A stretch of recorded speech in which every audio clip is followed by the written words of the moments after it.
로마서 8장 지금 8절에 29절, 29절 말씀 한번 같이 읽겠습니다.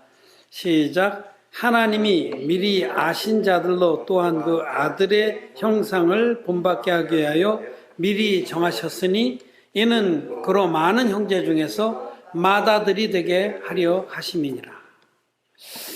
여기 이제 29절과 30절이 혼돈을 많이 일으키는 말씀이에요. 진리의 복음 모르는 이들, 하나님 앞에서 땅이 혼돈하고 공허함에 흑암이 깊이 위에 있는 이런 사람들은 여기서부터 이제 헤매는 거예요. 그래서 로마서 8장 9장에 이르러서 무엇에 헤매냐면 예정설, 또 성화설, 성화교리, 여기에 헤매는. 여기 이제 29절에서는 예정론의 그 불의함에 대해서 말씀을 하십니다. 이게 하나님이 미리 아신 자들로 또한 그 아들의 형상을 본받게 하기 위하여 미리 정하셨으니, 이 말씀 문자적으로만 보면은 하나님 미리 정했다. 하나님이 그 아들의 형상을 본받게 하게, 즉 구원을 베풀어서 그리스도의 형상을 본받게 하고 당신의 자녀로 삼아줄 사람들은 미리 정했다. 이렇게 생각을 해요. 그래서 특히 이제 이 말씀하고 로마서 9장에 가면은 그 리브가가 자기 남편 이삭으로 인해서 아기를 배웠을 때 그 뱃속에 쌍둥이가 있었잖아요. 그들이 아직 태어나기도 전에, 무슨 선이나 악을 행하기도 전에 택하심을 따라 되는 그 구원으로 말미암아 이르시기를 큰 자가 어린 자를 섬기리라. 우리 로마서 9장의 말씀만 볼까요?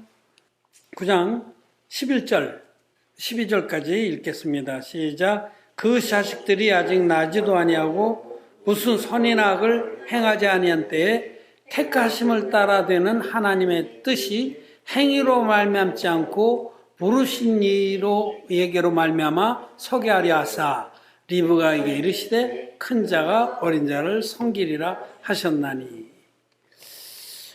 이 말씀이 굉장히 혼돈스럽죠. 아니지, 리브가의 아직 뱃속에 있어. 쌍둥이가 태어나지도 않았어. 태어나지도 않았으니까 무슨 선이나 악을 행하기도 전에, 무슨 행위를 일치하기도 전에 하나님께서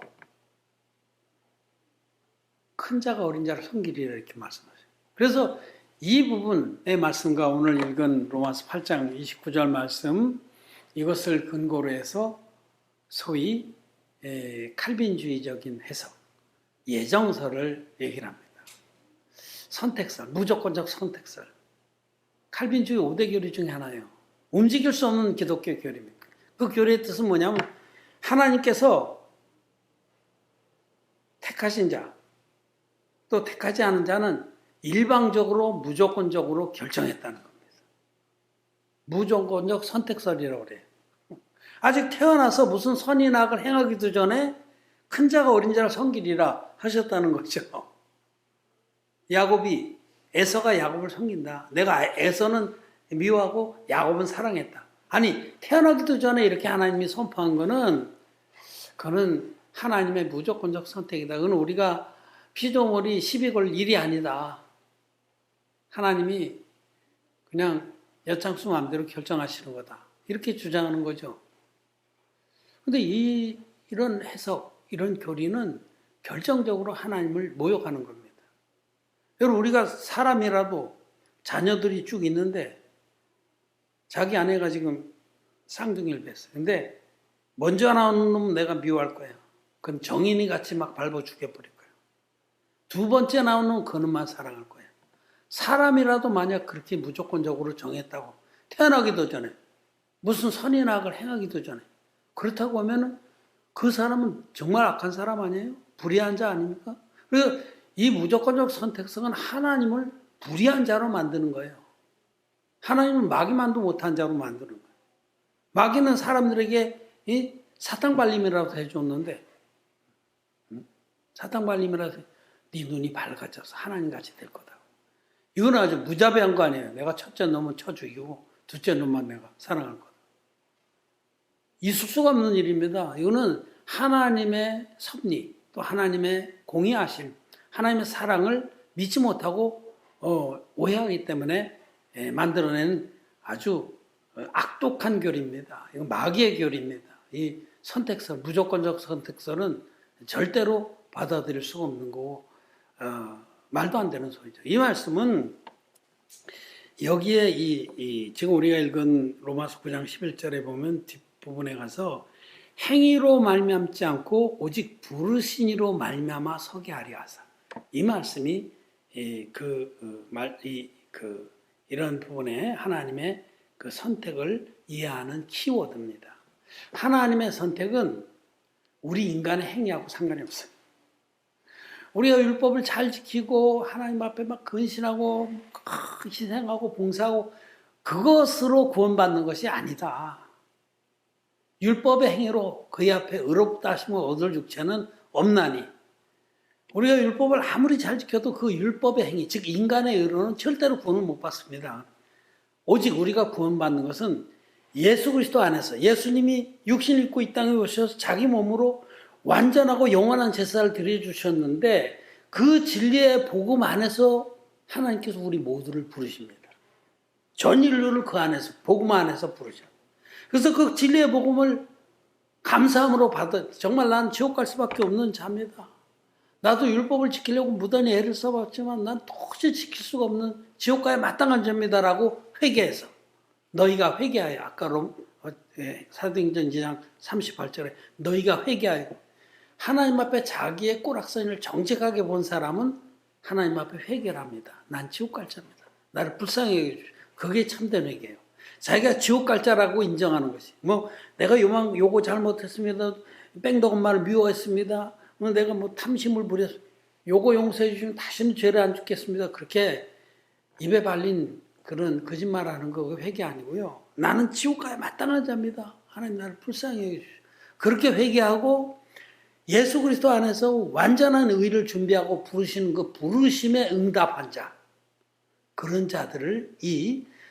자들이 하나님의 구원을 입고 하나님의 자녀가 되는 것입니다. 그래서 하나님의 예정은 예수 그리스도 안에서 모든 사람을 다 예정한 거예요. 에베소서에서 그렇게 말씀하시죠. 에베소 1장에 창세 전에 그리스도 안에서 우리를 예정하사. 그게 진정한 예정이에요. 세상을 만들기도 전에 하나님은 장차 하나님 형상을 닮은 인간들을 만들어 놓으면 저들이 사단 마귀의 꼬임에 빠져서 타락할 것을 다 아셨어요. 하나님은 모든 걸 다 아십니다. 그래서 세상을 창조하기 전에 당신이 이 계획하고 섭리하신 그 구원의 섭리 안에 인간을 만들어 놨을 때 어떻게 될까 하시고 이미 예수 그리스도를 예정했습니다. 당신의 외아들을 사람으로 보내서 예수님이 물과 피로 우리 전 인류 구원하실 것을 예정하시고, 창세전에 그리스도 안에서 전 인류를 구원하기로 예정하시고 그 주님의 복음 안에서 모든 인류를 다 부르시는 겁니다. 이 부르시니는, 우리의 구원은 오직 부르시는 이로 말미암아 성립되는 것이다 라는 뜻입니다. 너무 분명하죠. 부르시는 이는 누구냐면 하나님이에요. 하나님 아버지께서 어디서 부르냐면 진리의 복음 안에서, 예수 그리스도 안에서 우리 모든 죄인들을 부르셔서 그 복음을 감사함으로 받아들여서 믿는 자들은 값없이 죄사함 받고 하나님의 자녀가 되도록 이렇게 예정하신 겁니다. 하나님 전 인류를 다 구원하시기를 원하십니다. 또 그렇게 예정을 하신 겁니다. 그래서 여기 이 말씀 로마서 8장 29절의 말씀을 그렇게 칼빈주의적인 해석으로 무조건적으로 하나님이 어떤 자는 택하고 어떤 자는 버리기로 정했다. 참 진짜 하나님을 정말 불안당으로 만드는 놈들입니다. 그런 교리들을 좋다고 믿고 쫓는 것은 똑같은 종자가 되는 겁니다.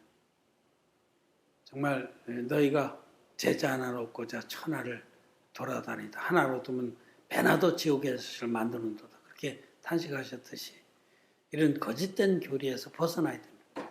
하나님의 예정은 그리스도 예수 안에서 모든 사람을 다 구원에 이르도록 예정을 합니다. 다만 자기가 믿지 않은 거예요. 그래서 자기가 자기의 의를 의지하고 하나님의 의를 믿지 않는 거예요. 다음에 제가 9장에서 다시 좀 더 야곱이 왜 복을 받았고 에서는 왜 저주를 받았는가, 그것에 대해서 말씀을 드리겠습니다. 자, 마지막 한 절. 마지막 한 절. 30절 말씀입니다.